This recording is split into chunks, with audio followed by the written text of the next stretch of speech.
Local వార్షిక తనిఖీల్లో భాగంగా డాక్టర్ బిఆర్ అంబేద్కర్ కోనసీమ జిల్లా ఎస్పీ బి కృష్ణారావు గురువారం మండపేట రూరల్ సీఐ కార్యాలయాన్ని తనిఖీ చేశారు. ఈ సందర్భంగా పెండింగ్ కేసులు, లా అండ్ ఆర్డర్లపై ఆరా తీశారు. రూరల్ పరిధిలోని రికార్డులు తనిఖీ చేసి సంతృప్తి వ్యక్తం చేశారు. జిల్లా వ్యాప్తంగా గంజాయి, అక్రమ మద్యంపై ఈగల్ స్వాట్ పనిచేస్తుందన్నారు. గతంతో పోలిస్తే గంజాయి రవాణా తగ్గిందన్నారు.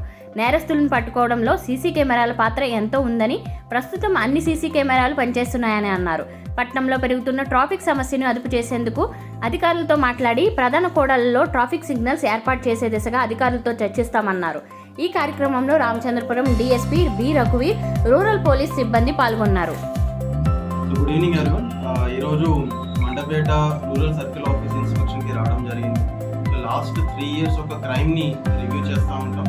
దీంట్లో ఇన్వెస్టిగేషన్లో కొన్ని సూచనలు ఇవన్నీ కూడా ఇవ్వడం జరిగింది. అలాగే ఈ సీసీటీవీ కెమెరాస్ పట్ల కూడా చేయబోయే కొన్ని లైక్ ఇన్స్టాలేషన్ కోసం అవన్నీ కూడా ఇన్స్ట్రక్షన్స్ ఇవ్వడం జరిగింది. ఈ ప్రాపర్టీ అఫెన్సెస్ పైన కొత్తగా మనకి కొంత టెక్నాలజీ కూడా కొంచెం వాడే విధంగా కొన్ని సూచనలు ఇవ్వడం జరిగింది. రీసెంట్గా కొన్ని ప్రాపర్టీ అఫెన్సెస్ కూడా మనం ఈ CCTV cameras and finger prints ద్వారా కూడా డిటెక్ట్ చేయడం జరుగుతూ ఉంది. వీటన్నిటిపైన కూడా ఇంకా ఆధునికంగా మనం టెక్నాలజీని వాడి మెరుగైన ఇన్వెస్టిగేషన్ అండ్ మెరుగైన డిటెక్షన్ చేసే విధంగా సూచనలు ఇస్తూ ఉన్నాం. సో గోయింగ్ ఫార్వర్డ్ మనకి కొంత శివరాత్రి కూడా రాబోతుంది. సో దానికి కూడా బందోబస్తు ఇదంతా కూడా ఏర్పాట్లు ఎలా చేయాలి, ఏం చేయాలి అనే దానిపైన కూడా కొంత డిస్కషన్ జరిగింది. గోయింగ్ ఫార్వర్డ్ ఒక మంచి పోలీసింగ్ పబ్లిక్ ఇచ్చే విధంగా, వచ్చిన పిటిషన్స్ ఒక ప్రాబ్లమ్స్ని సాల్వ్ చేసే విధంగా సూచనలన్నీ ఇస్తాం. మనకి ఇప్పుడు ఈ March 31 కల్లా కూడా స్టేట్ వ్యాప్తంగా 1 lakh కెమెరాస్ ఇన్స్టాల్ చేసే విధంగా police department with the help of public చేస్తూ ఉన్నాం. ఆ భాగంగా ఎంటైర్ కోనసీమ, బిఆర్ అంబేద్కర్ కోనసీమ జిల్లాలో ఇప్పుడు వరకు 800 కెమెరాస్ అవుట్ ఆఫ్ మాకు ఇచ్చిన దీన్ని బట్టి 800 కెమెరాలు ఇన్స్టాల్ చేయడం జరిగింది. గోయింగ్ ఫార్వర్డ్ ఇంకా మిగతా టార్గెట్ ఏదైతే ఉన్నదో దాన్ని కూడా నెక్స్ట్ 1.5 monthsలో వీళ్ళు అచీవ్ చేయాలి. 800 కెమెరాస్ కూడా పనిచేస్తాం. All the 800 cameras which are installed across different mandals in the district are functioning. ఈ సైబర్ నేరాల గురించి, ఈ సైబర్ నేరాల కోసం ప్రత్యేకంగా ఈ శిక్షణ కూడా ఇస్తూ ఉన్నాం. మా దగ్గర ఎవరైతే ఉన్నారో బీటెక్ చదివే కానిస్టేబుల్స్ వీళ్ళందరినీ కూడా గుర్తించి వాళ్ళకి ఒక ఎగ్జామ్ లాగా ఇంటర్నల్గా కండక్ట్ చేసి వాళ్ళని ఐటీ టీంలోకి ఇండక్ట్ చేసుకోవడం జరిగింది. మనకి రెగ్యులర్గా ఈ ట్రైనింగ్ ప్రోగ్రామ్స్ అనేవి కండక్ట్ చేస్తూ ఉంటారు. మనకి సిడిటిఐ హైదరాబాద్లో కానీ, మన హెడ్ క్వార్టర్స్లో కానీ, ఈ ఆన్లైన్లో కూడా చాలా వెబినార్స్ కూడా కండక్ట్ చేస్తూ ఉంటాం. సో అన్నింటిలో కూడా వాళ్ళకి నైపుణ్యం పెంచే విధంగా వాళ్ళందరినీ కూడా అటెండ్ చేస్తూ ఉన్నారు. అట్ ద సేమ్ టైం ఈ కేసెస్ అన్నింటిపైన కూడా ఒక అవేర్నెస్ సెషన్స్ కూడా మనం రెగ్యులర్గా డిఫరెంట్ ప్లాట్ఫామ్స్లో, డిఫరెంట్ ఇన్స్టిట్యూషన్స్లో మనం కండక్ట్ చేస్తూ ఉన్నాం.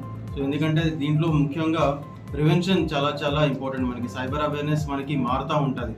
ఒక 10 years క్రితం జరిగిన, ఒక 5 years క్రితం జరిగిన మోడస్ ఆపరాండి అంటే ఏ విధంగా అయితే ఈ సైబర్ అవేర్నెస్ చేస్తాం, సైబర్ క్రైమ్ చేస్తూ ఉంటారో అది ఇప్పుడు మారిపోతూ ఉంటుంది. సో ఎప్పటికప్పుడు మేము కూడా అప్డేట్ అవుతూ ఉంటాం and we try to convey the same to the public. ఎట్లా ఇప్పుడు ప్రస్తుతానికి మనం చూసినట్లయితే డిజిటల్ అరెస్ట్ అనేది కొంచెం గట్టిగా లైక్ చాలామంది దానికి మోసపోతూ ఉన్నారు and losing huge amount of money. So దానిపైన బ్యాంకర్స్తో కానీ ఈవెన్ ఇంపార్టెంట్ ఈ ఆర్గనైజేషన్ ఇన్స్టిట్యూషన్స్లో కూడా దానికి తగిన అవగాహన ఇవన్నీ కూడా కండక్ట్ చేస్తాం. గంజా కూడా మనకి గతంతో పోల్చుకుంటే ఇప్పుడు కొంచెం మనకి కేసెస్ కానీ లేకపోతే దాని ఒక వాడటం కానీ కొంచెం తగ్గుముఖమైందని మనం భావించవచ్చు. But at the same time ఎవరైతే పాత అఫెండర్స్ ఉంటారో వాళ్ళందరిపైన కూడా కొంచెం నిఘా పెడుతూ వాళ్ళని ఎప్పటికప్పుడు వాళ్ళని కౌన్సిలింగ్ చేస్తూ ఉన్నాం. At the same time important మనకి కొన్ని ఐసోలేటెడ్ లొకేషన్స్ ఉంటాయి. కొన్ని ఈ రీసెంట్గా కూడా కొన్ని మనకి కేసెస్ ఏవైతే రిపోర్ట్ అవుతా ఉన్నాయో వాటిలో కూడా వాళ్ళందరినీ కూడా ఇంటరాగేట్ చేస్తూ ఈ కొత్తగా ఎవరైనా ఈ కన్జంప్షన్కి అలవాటు పడ్డారా, లేకపోతే రీసెంట్గా కొత్తగా ఎవరైనా పెడ్లింగ్ చేస్తూ ఉన్నారా, వీటిపైన మనం ఇన్ఫర్మేషన్ అంతా కూడా సేకరిస్తూ ఉన్నాం. అలాగే మనకి కొత్తగా 1972 టోల్ ఫ్రీ నెంబర్ కూడా ఏర్పాటు చేయడం జరిగింది గవర్నమెంట్ ద్వారా, ఈగల్ టీమ్. సో ఈ నెంబర్కి ఎవరికైనా ఏమైనా ఇన్ఫర్మేషన్ ఉంటే మీరు వెంటనే ఆ నెంబర్కి తెలియజేసినట్లయితే మనం ఇమీడియట్గా దానిపైన స్పందించడం కుదురుతుంది. అలాగే ఎవరీ డిస్ట్రిక్ట్లో కూడా ఈగల్ టీమ్స్ కూడా ఫామ్ చేస్తూ ఉన్నారు. సో ఈగల్ టీమ్స్ ప్రత్యేకంగా ఓన్లీ ఈ గాంజా పైనే పనిచేస్తాం. సో టౌన్లో ట్రాఫిక్ బాగా ఎక్కువగా ఉందండి. మెయిన్ జంక్షన్స్లో సిగ్నల్స్ ఏర్పాటు చేసే అవకాశం ఉంటుంది. సో ఇప్పటి వరకు అది నా దృష్టిలోకి రాలేదు. So once since you have told to me I will interact with my people and also with the municipality and వాళ్ళతో కూడా మాట్లాడి we'll try to sort it out whatever the issue is. Sir గతంలో టౌన్లో ఇద్దరు ఎస్ఐలు ఉండేవారు sir. ఒకరు launder చూస్తే ఒకళ్ళేమో ట్రాఫిక్ చూసేవారు. ఇప్పుడు ఒకరే ఉన్నారండి. ట్రాఫిక్ ఏమైనా మళ్ళీ అడిషనల్గా వచ్చే అవకాశం ఉంది? ట్రైంగ్ టు ఇప్పుడు ప్రస్తుతం కోడ్ ఉన్నది మనకి. సో వన్స్ కోడ్ ముగిసిన తర్వాత trying to focus on that particular aspect.